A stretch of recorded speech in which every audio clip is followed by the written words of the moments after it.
ये है मधु, TikTok video बनाने की जिसे धुन सवार थी। पूरे वक्त बस टिकटॉक वीडियो बनाती रहती थी। घर का सारा काम धाम छोड़कर बस टिकटॉक ऐप पर वीडियो अपलोड किया करती। ऐसे ही एक दिन उसने एक वीडियो रिकॉर्ड करना शुरू किया। Hey guys, good morning. सी मैंने बनाई है स्वीट लजीज खीर, अगर पसंद आई है तो बताओ मुझे। ये कहकर उसने फौरन वो वीडियो अपलोड कर दिया। उसकी मॉम ने उसे करते देख लिया। पढ़ाई लिखाई ताक पर रखती है, ये खीर भी तुमने अपने हाथों से नहीं बनाई है। बस 24 घंटे टिकटॉक टिकटॉक, तुम अपना कीमती वक्त बर्बाद कर रही हो। माँ की डांट से मधु को बहुत बुरा लगा और वो अपनी सहेली समृद्धि के घर चली गई। देखो ना समृद्धि, हर कोई कितना पॉपुलर हो रहा है, एक मैं ही हूँ जिसका अभी तक एक भी वीडियो वायरल नहीं हुआ। मेरी माँ भी ऑल टाइम मेरे पीछे पड़ी रहती है, समझ नहीं आता आखिर ट्रिक क्या है। उसने टिकटॉक ऐप खोला और समृद्धि को दिखाया, लेकिन इस बार उसने सुबह जो वीडियो बनाया था वो वायरल हो गया था। उस वीडियो पर कई लोगों ने कमेंट्स भी किए थे, oh my God, I can't believe it, मेरा वीडियो वायरल हो गया, I am a TikTok star now. तुरंत समृद्धि बोली, कांग्रेट्स मधु, लेकिन एक बुरी खबर, हमारे देश में टिकटॉक ऐप बैन किया जाने वाला है। क्या तुम्हें पता है इस बारे में? प्रॉबेबली कल तक ये बैन हो जाएगा, तब तुम क्या करोगी? ये नहीं हो सकता, ओहो, आज ही मेरा पहला वीडियो वायरल हुआ है और अब कल टिकटॉक बैन हो जाएगा। ऐसा मेरे साथ ही क्यों होता है? दुखी हो गई और रोने लगी। रात में अपने कमरे में, मैं मर जाऊंगी, मैं और नहीं जीना चाहती। टिकटॉक को लेकर कितने सपने देखे थे मैंने, लेकिन ऐप ही बैन हो जाने वाला है। ये सोचकर सुबकती हुई वो कुएं के पास चली गई। मैं मर जाऊंगी, जीने का कोई फायदा नहीं, जीने का कोई फायदा नहीं। अचानक एक शैतान उस कुएं से बाहर निकली। बुद्धू लड़की, टिकटॉक पर बैन लग रहा है तो तुम सुसाइड करने चली आई। उस टिकटॉक का फायदा क्या है? उसकी वजह से तुम अपनी पढ़ाई निगलेक्ट करती हो, अपने मम्मी पापा की बात नहीं सुनती हो। ये एक नशा है और वीडियो वायरल हो जाए इसके लिए सब उटपटांग वीडियो बनाते रहते हैं। मैंने भी एक दिन ऐसे ही सड़क पर खड़े होकर वीडियो बनाना चाहा। मेरा एक्सीडेंट हो गया, पता है तुम्हें, और मैं मर गई। नादान लड़की, जीवन बहुत कीमती है। ऐप्स तो और मिल जाएंगे लेकिन जिंदगी ना मिलेगी दोबारा। लेकिन मैंने पॉपुलर होना बस शुरू ही किया था और ये बैन हो गया। मधु बहुत परेशान थी। सुनो, कोई भी चीज परमानेंट नहीं होती और हर चीज में कोई ना कोई अलग बात होती है। इस टिकटॉक के लिए पगलाओ मत। तुम्हें पता है इस पागलपन से कितने लोग अपनी नौकरी गंवा बैठे हैं। हर चीज के फायदे भी हैं और नुकसान भी। मेरी बात सुनो और घर जाओ, तुम्हारे मम्मी पापा फिक्र कर रहे होंगे तुम्हारी। फिर अब मैं क्या करूंगी? अरे ऐप्स की कमी है क्या? इससे भी और अच्छे ऐप होंगे। इस नशे में मत पड़ो, सब कुछ भूल जाओ और शांति से घर जाओ और अपने मम्मी पापा का कहना मानो। मधु को फाइनली उस शैतान की बात समझ आ गई और वो घर चली गई। वो शैतान सही समय पर आ गई और मधु को समझाया, वरना उसने तो सुसाइड कर ही लेनी थी। कई लोग टिकटॉक से एडिक्ट हैं और अपना वक्त और जिंदगी दोनों बर्बाद कर रहे हैं। ये एक गांव है जहां कुमार और शांति का विवाहित जोड़ा रहता था। एक दिन शांति ने कुमार से कहा, सुनो, आज रविवार है, छुट्टी का दिन, चिकन लेकर आओगे क्या? मैं चिकन खा खा कर बोर हो गया हूँ, तुम आज मछली बनाओ ना, कई दिन हो गए हैं खाए हुए। मछली? हमने क्या एक पोखर में मछलियां पाली हुई हैं? मछली मिलेगी कहाँ से? हमारे गांव में मछली बेचने वाले आते भी तो नहीं है ना।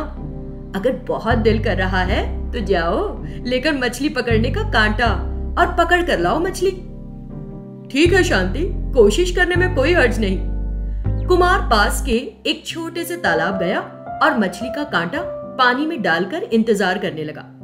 कुछ देर बाद एक मछली पकड़ा गई। वो मछली बड़ी अजीब थी। तुरंत वो उस मछली को लेकर घर गया। क्या हुआ, मछलियां लाए क्या? हाँ, लेकिन मछलियां नहीं, मैं एक ही बड़ी मछली लाया हूं और ये देखने में बड़ी अनोखी है। पत्नी देखकर चौंक गई।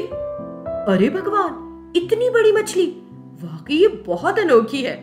इस मछली को काट कर करी तैयार करूंगी तो हम इसका मजा अगले 3 दिनों तक ले सकते हैं।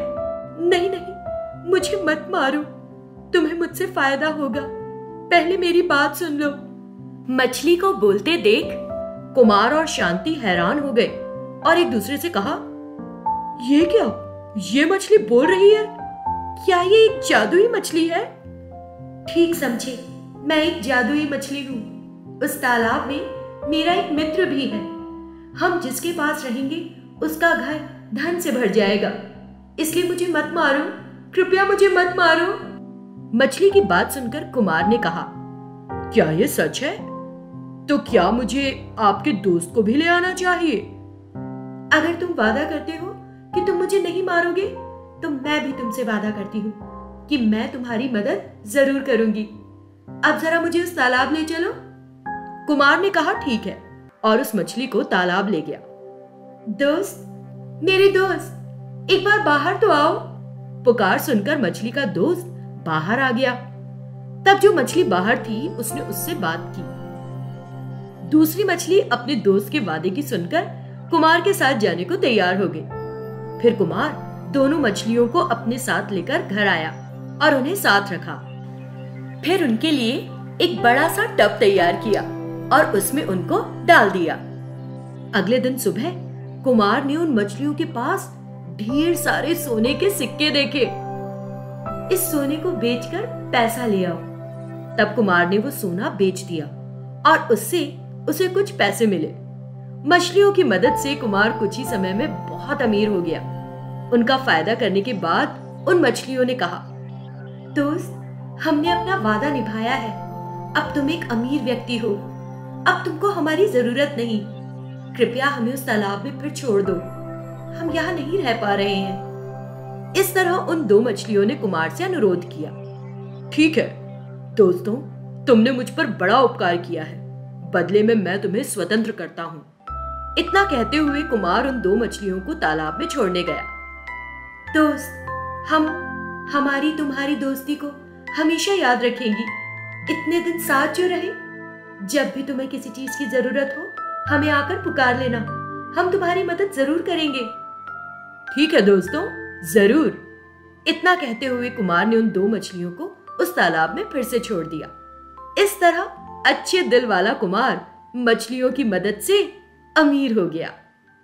दिगंबरपुर गांव के बाहरी इलाके में शिवानी नाम की एक सुंदर भूतनी रहती थी। वो भूतनी आधी रात को सज धज कर तैयार हो जाती और अगर रात में किसी पुरुष को बाहर देख लेती तो उसे खूब सताती।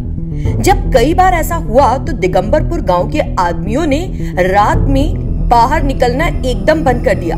कमलेश नाम के एक आदमी को इस बारे में जानकारी नहीं थी। जब वो उस गांव से गुजरा तो भूतनी अचानक उसके पीछे आई और उसके बाल खींचे।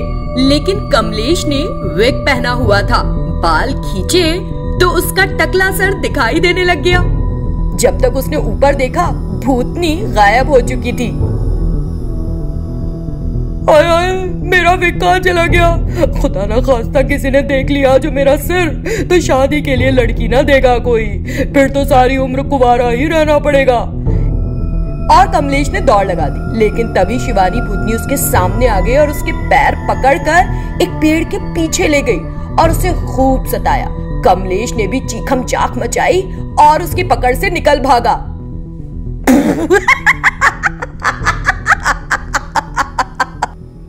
एक दिन उस गांव में रहने वाली एक महिला जानकी का भतीजा हरी उसके घर आया। हरी गेस्ट हाउस में रुका था। जानकी उसका मनपसंद खाना लेकर आई। अगर रात को कुछ चाहिए हो तो मुझे फोन कर देना, लेकिन किसी भी कीमत पर बाहर मत आना। क्यों बुआ, अगर मैं बाहर आया तो क्या हो जाएगा? शिवानी नाम की एक भूतनी ने आतंक मचाया हुआ है। किसी भी आदमी को देखते ही वो पहले उसे रिझाती है और फिर मार डालती है, समझे? कौन शिवानी, कैसा आतंक बुआ? अभी रहने दो, कल सुबह बताऊंगी। फिलहाल खाना खाओ और सो जाओ। ये कहकर जानकी वहां से चली गई। हरी ने खाना खाया और सो गया। उस दिन भी शिवानी भूतनी सच धज कर गेस्ट हाउस आई, जहाँ पर हरी ठहरा हुआ था, और उसके रूम का दरवाजा खटखटाने लगी। खटखट होने से हरी जाग गया और दरवाजे के पास आया। मुझे बचाओ, मुझे बचाओ, कोई मेरा पीछा कर रहा है। शिवानी ने नाटक किया।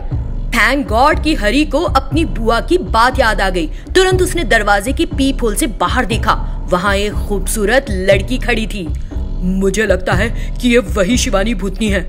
अगर अब मैंने दरवाजा खोला तो वो मुझे मार डालेगी। शिवानी दरवाजा खटखटाती रही। हरी ने काफी देर तक दरवाजा नहीं खोला। अगर तुमने दरवाजा नहीं खोला तो सुबह तक जिंदा नहीं रहेगा।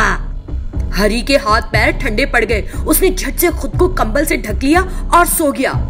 अगले दिन सुबह, मुझे मत मारना, मुझे छोड़ दो, नहीं नहीं नहीं, मुझे मत। क्या हुआ बेटा, क्या हुआ? तुम ऐसे क्यों चिल्ला रहे हो? बुआ, वो आई थी कल रात इस गांव में रहने वाली शिवानी भूतनी और दरवाजा खोलने के लिए बोल रही थी, लेकिन मैंने नहीं खोला। आप आई तो मुझे लगा वही आ गई। है कौन वो?